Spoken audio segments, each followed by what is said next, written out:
Bismillahirrahmanirrahim. Assalamualaikum warahmatullahi wabarakatuh. Bersua dalam berita perdana malam ini, saya Ahmad Nur Irsyaduddin Hasrom dan saya Norbaizura Andy. Berita-berita utama malam ini.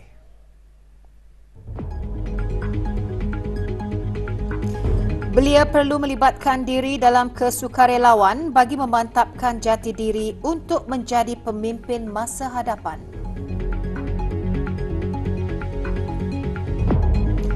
Gerakan dakwah bersistematik mendorong misi penyebaran syiar Islam berkembang pesat.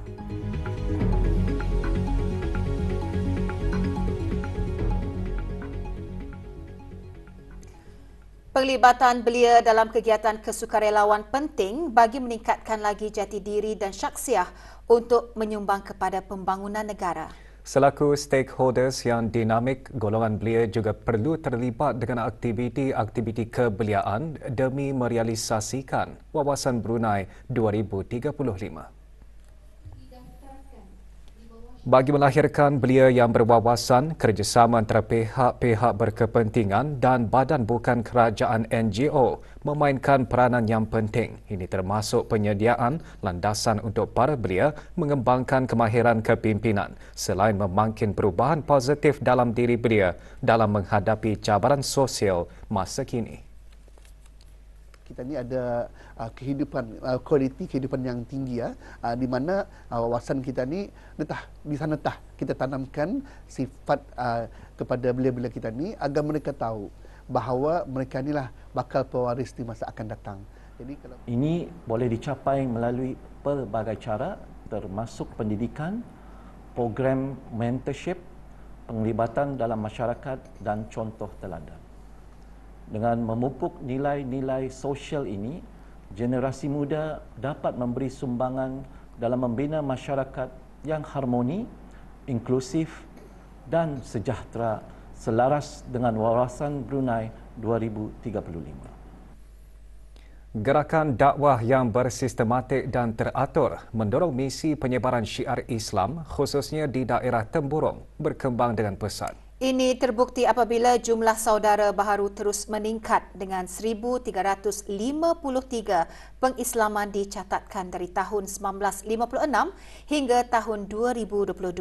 Tahun ini pula 8 orang dicatatkan memeluk agama Islam. Untuk mengetahui lebih lanjut mengenainya, Adrian Faizul Samad ada laporannya.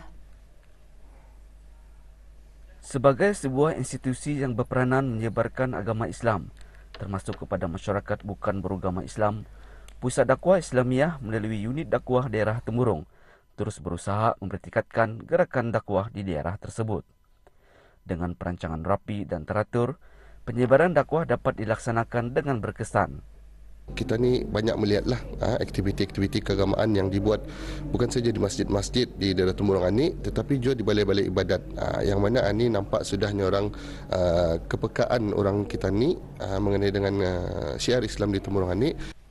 Bagi meningkatkan lagi kefahaman mengenai agama Islam dalam kalangan saudara-saudara baharu, unit dakwah daerah Temburong terus mengadakan kelas-kelas bimbingan mualaf.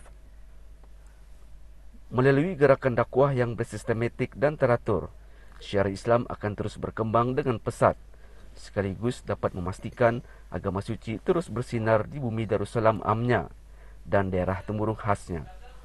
Laporan Adrian Faizul Samad untuk Berita RTV. Sempena Hari Buah Pinggang Sedunia 2023, Kementerian Kesihatan mengadakan majlis penyampaian hadiah cabaran video media sosial dan cabaran larian secara maya serta penyerahan cek ke tabung amal bantuan pesakit TABP Kementerian Kesihatan. Majlis berlangsung pagi tadi di Pusat Dialisis Rimba, Jabatan Perkhidmatan Renal. Penyerahan cek RM2,170 untuk TABP disempurnakan oleh Wakil Syarikat RUT 31 kepada Awang Abdul Muiz bin Haji Ibrahim, Pemangku Ketua Pegawai Eksekutif Jabatan Perkhidmatan Renal. Tabung amal tersebut digunakan untuk membantu pesakit-pesakit yang berdaftar di bawah Perkhidmatan Kebajikan Perubatan seluruh daerah Manakala cabaran video dan cabaran larian secara maya dihasrat dapat meningkatkan kesedaran mengenai kepentingan menjaga kesihatan buah pinggang dan isu-isu berkaitan.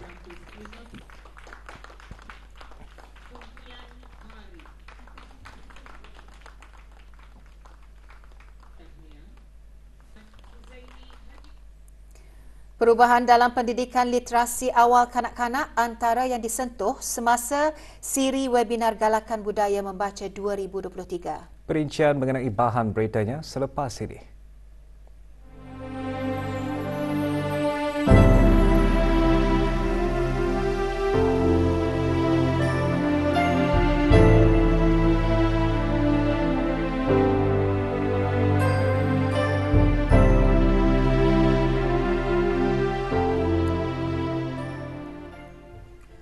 ...143 orang menyertai siri webinar Galakan Budaya Membaca 2023 dianjurkan oleh Dewan Bahasa dan Pustaka melalui bahagian perpustakaan. Webinar kali keempat itu bermatlamat bagi membudayakan masyarakat membaca.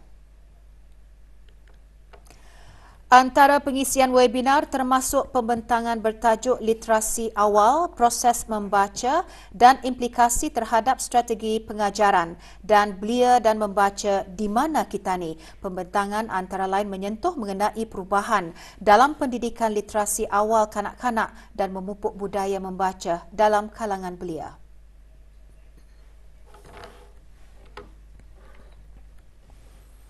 Program Bengkel Kimpalan yang ditawarkan oleh Institut Pendidikan Teknikal Brunei IBTE Kampus Nahkoda Ragam mendapat perhatian rombongan Kolej Vokasional Sandakan Sabah semasa lawatan ke kampus berkenaan pagi tadi.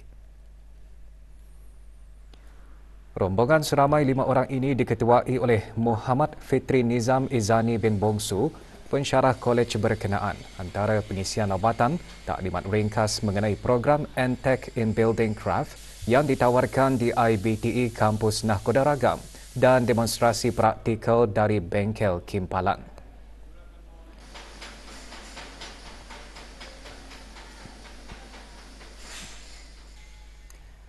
Pelbagai aktiviti menarik dianjurkan oleh Perpustakaan Dewan Bahasa dan Pustaka DBP Daerah Tutong sempena musim cuti persekolahan penggal kedua. Diadakan sehingga Khamis ini, aktiviti dibuka bagi orang ramai khususnya kanak-kanak dan muda-mudi. Pagi tadi, Perpustakaan berkenaan mengadakan aktiviti permainan dalam dan melukis poster tema Kenal Negara Kita Ni. Kami telah mengadakan beberapa aktiviti yang menarik bagi kanak-kanak dan juga muda-mudi ini. Antara tujuannya adalah untuk meluangkan masa mereka di perpustakaan sempena cuti sekolah ini dan memberikan mereka pembelajaran yang bermanfaat. Suasana Ibu Negara bertambah meriah dengan program Summer School Holiday yang diadakan di Kompleks Yayasan Sultan Haji Hassanah Bolkiah. Program sempena musim cuti persekolahan menyediakan pelbagai aktiviti menarik bagi pengunjung. Bermula 4 petang hingga 10.30 malam, program disertai oleh pengusaha kecil dan sederhana yang mengetengahkan produk pakaian, aksesori dan makanan. Program sehingga 3 September ini turut memberi peluang bagi ahli keluarga meluangkan masa bersama. Untuk meramaikan lagi, memeriahkan lagi Bandar Sebegawan masa musim percutian ini ya. Dan kami yakin juga bukan semua orang Ketani yang keluar negara untuk bercuti, tapi ada juga yang mahu bercuti di negara sendiri.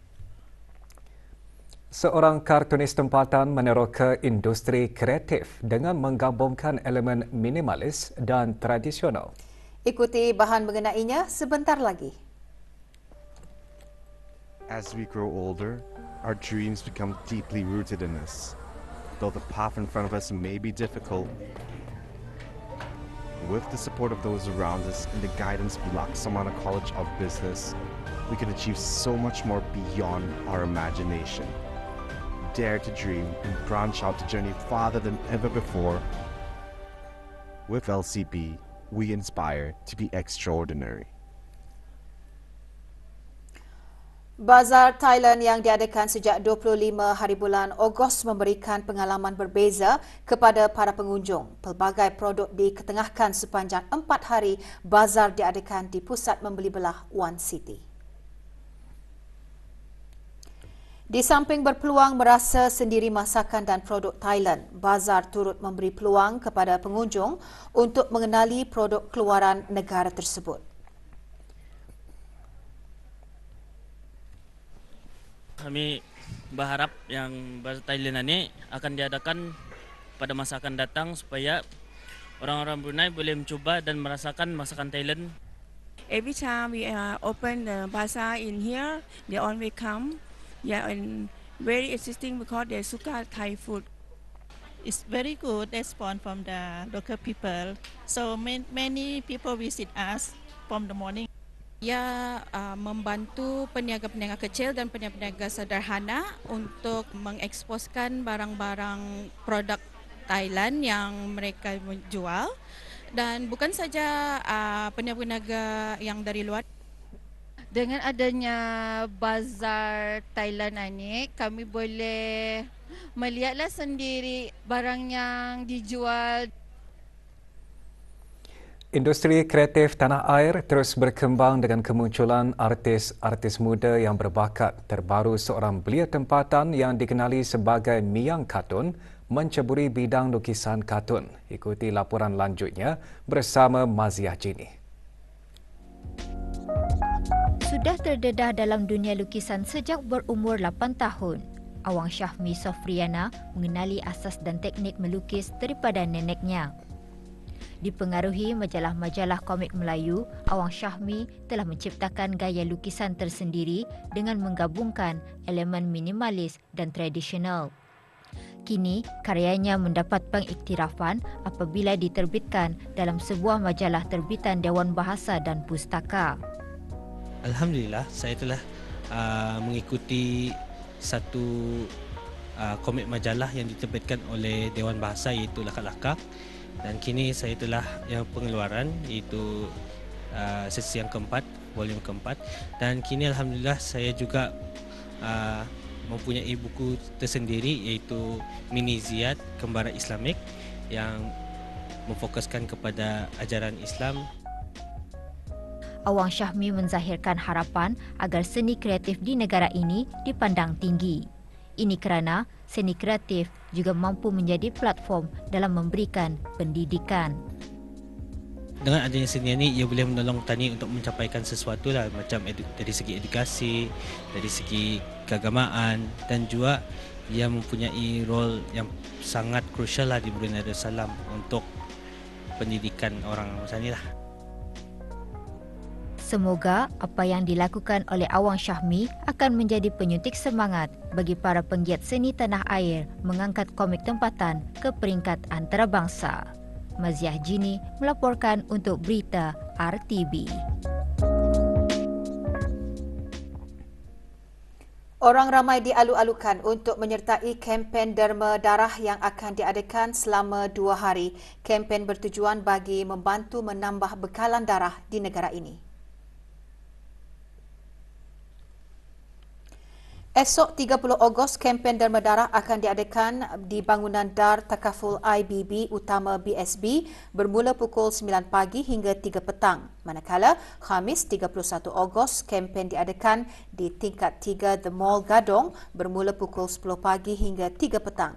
Tempahan slot derma darah melalui aplikasi Blood Card adalah sangat digalakkan. Orang ramai juga boleh menderma darah di pusat pendermaan darah dan tabung-tabung darah di kesemua hospital kerajaan di negara ini. Perkhidmatan dibuka semasa waktu bekerja. Laporan Wawasan Brunei 2035 mengongsikan perkembangan pelaksanaan dan pencapaian Wawasan Brunei 2035 bagi tempoh tahun 2015 hingga 2022.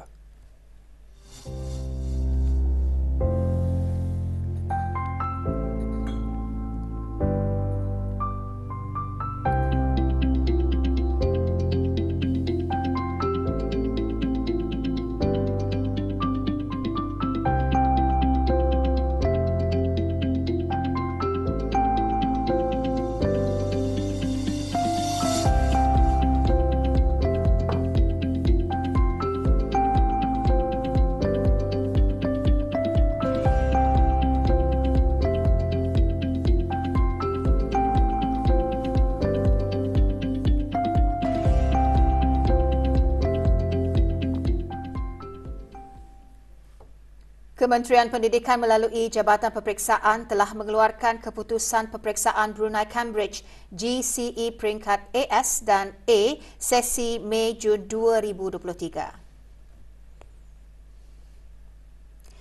1,564 calon telah menduduki peperiksaan BCGCE peringkat AS. Di peringkat nasional, 1,199 calon memperolehi 2 AS dan ke atas, manakala 811 calon memperoleh 3 AS dan ke atas. Di peringkat sekolah, 1,157 calon memperoleh 2 AS dan ke atas, manakala 810 calon memperoleh 3 AS dan ke atas.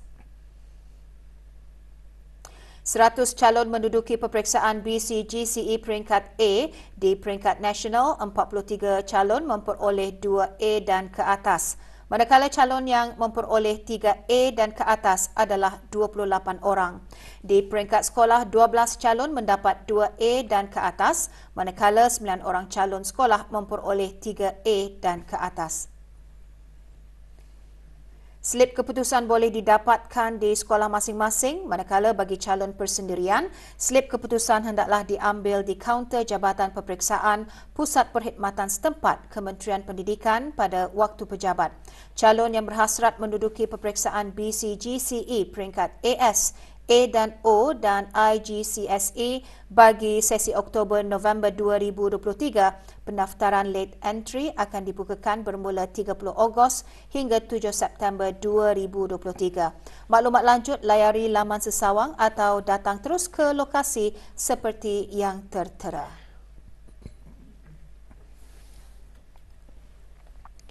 Sebuah syarikat dikenakan kompaun di bawah Akta Kesalahnurampaian 2021 penggal 30.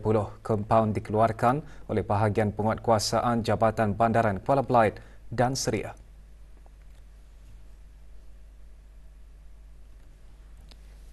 Syarikat Liu Lok dan anak-anak dikenakan kompaun RM1,000 atas kesalahan membiarkan sampah-sampah kotor berselerak di hadapan persimpangan jalan masuk dan keluar di sebuah pangsapuri di Kuala Belait. Syarikat tersebut telah diberikan tempoh selama 7 hari untuk menjelaskan denda kompaun berkenaan.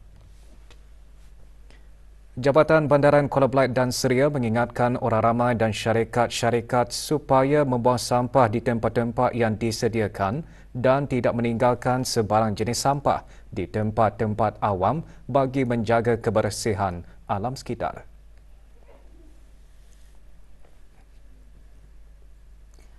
Seorang lelaki dikendaki untuk membantu siasatan Unit Siasatan Jenayah Penderaan Wanita dan Kanak-kanak Jabatan Siasatan Jenayah.